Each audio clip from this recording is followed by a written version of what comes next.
So, Kevin, I'll kick the question to you. With this AFC North battle that's going to take place this weekend, who do you favor and why? Well, I mean, I'm just going to go with experience. I'm going to take Baltimore, not because I don't believe that Cincinnati can win, but because Lamar Jackson, A, is on a roll. Baltimore knows how to win against this team. I mean, they're very familiar with one another.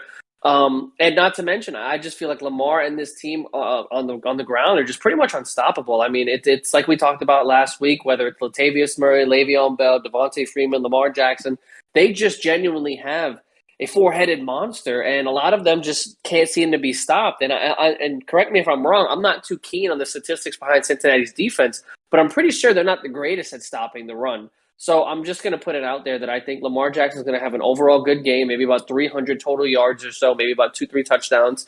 I know that Cincinnati can force turnovers. I know that they're not terrible, so maybe Lamar has a pick, but I don't know. I mean, Joe Burrow has a lot of flashes in which he is spectacular, and then he has a lot of other games where you're sitting here like, wow, you really have 2, 3 picks. Like, why is that? So, Jamar Chase, like you said, is a big playmaker on the side for Cincinnati, and Joe Mixon is a dynamic dual threat running back that can do it out of the backfield receiving, and he can do it in between and outside the tackles running the football. But now, not taking away from, like I said, Joe Burrow's success this season. I just honestly I'm leaning towards the veteran leadership of Lamar Jackson and the cast. And it's going to be a good game. I think it'll be close, maybe about seven points or so. But yeah, no, I'm leaning with Lamar and the boys to get the victory. Yeah, I agree. I'm going to side with the Ravens in this one because I just don't know how Cincinnati's going to be able to stop that rushing attack that Baltimore has. And Kevin, we saw last week against the Los Angeles Chargers where you saw Latavius Murray, Devontae Freeman, and Le'Veon Bell all make a solid impact out of the backfield for the Ravens to go along with what Lamar Jackson was doing at the quarterback spot. And not only that, their defense against that Chargers offense, which can put up 30 points against anybody as long as they're making the right plays. They shut the Chargers down to 6 points and held Austin Eckler, Mike Williams, and Keenan Allen all in check throughout the entire game.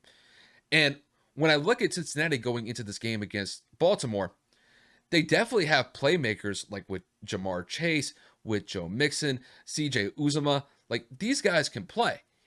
It's just I think Baltimore's defense is going to be able to slow them down, and I think they're going to force Joe Burrow into a situation where he could just sit in the pocket, but he's going to have nobody to throw it to. And I think Baltimore could definitely get some coverage sacks based off of that. We saw that against the Chargers last week, where they were able to not get sacks against Justin Herbert, like meaning like 3 or 4 sacks. They were able to get 2 against him, but they were able to force him off of his spots, force him to make some bad throws, and they were able to get an interception off of him. So I think Joe Burrow is going to have one of those games where it's going to be difficult for him to get into a rhythm because I just think that the Ravens are going to be able to bring constant pressure throughout most of the game. And then you combine that with what Lamar Jackson brings to the table. I think Lamar Jackson could potentially have, maybe 200, 250 yards passing, but I could see him getting 75, possibly 80 yards on the ground if the play breaks down and he extends plays with his feet.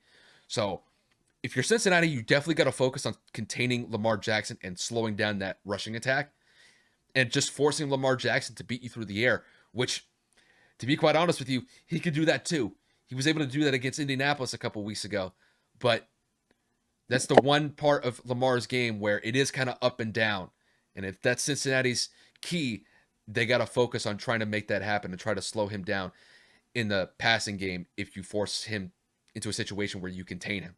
So I think the Ravens win this one in a relatively close game. I think it's going to be a one-possession game when it's all said and done. This could be a game where I actually don't see a lot of points scored. I'm not saying it's going to be like 10-7 or like 17-14. I think it's going to be maybe somewhere around like, I don't know, 27-21. But I do think that the Ravens get the edge here. And the Ravens would just continue their amazing start to the season. I mean, if they end up beating the Bengals on Sunday, the Ravens would be sitting at 6-1 and clearly at the top spot in the AFC. But I'm not going to discount Cincinnati in this one. Cincinnati has the personnel to match up against the Ravens, and they could get the upset as well. But I'm just going to favor Baltimore a little bit more in this one. I just have a little bit more confidence in them than I do with Cincinnati at this point.